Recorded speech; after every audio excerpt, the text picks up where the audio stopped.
La vie scolaire est un film que l'on a envie d'apprécier dès les premières minutes grâce à son humour et parce qu'il renvoie avec beaucoup de justesse aux années collège, mais qui par pudeur peine à véritablement raconter quelque chose. Sa qualité première est l'humour. Le film en regorge, un humour que j'ai trouvé fin et particulièrement dans la gestion de running gag très bien trouvé. Il y a des scènes vraiment drôles qu'on a l'impression d'avoir vécues, pour ma part, il y a bien longtemps. Grand Corps Malade et Mehdi Idir ont choisi de se focaliser sur le bureau du CPE et c'est un choix malin au vu de tout ce qui peut s'y passer. Ils font le parallèle entre les adultes et les enfants en se concentrant systématiquement sur leurs points communs et le plus important étant la recherche du bon mot. Car une grande partie du film n'est que pure vanne. Vanne entre adultes, vanne entre élèves, vanne d'adultes sur élèves, vanne d'élèves sur adultes.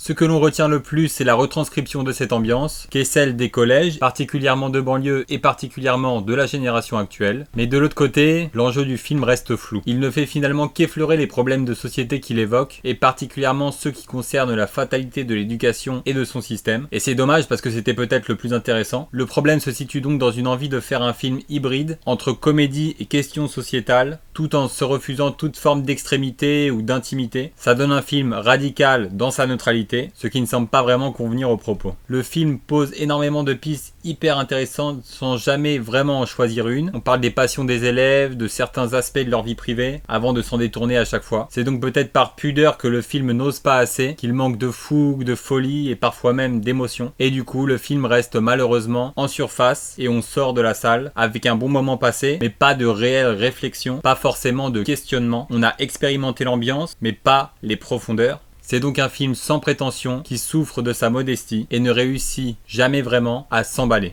Attention spoiler, c'est un peu comme son personnage principal qui se refuse à croire en sa réussite et finit en classe de SECPA.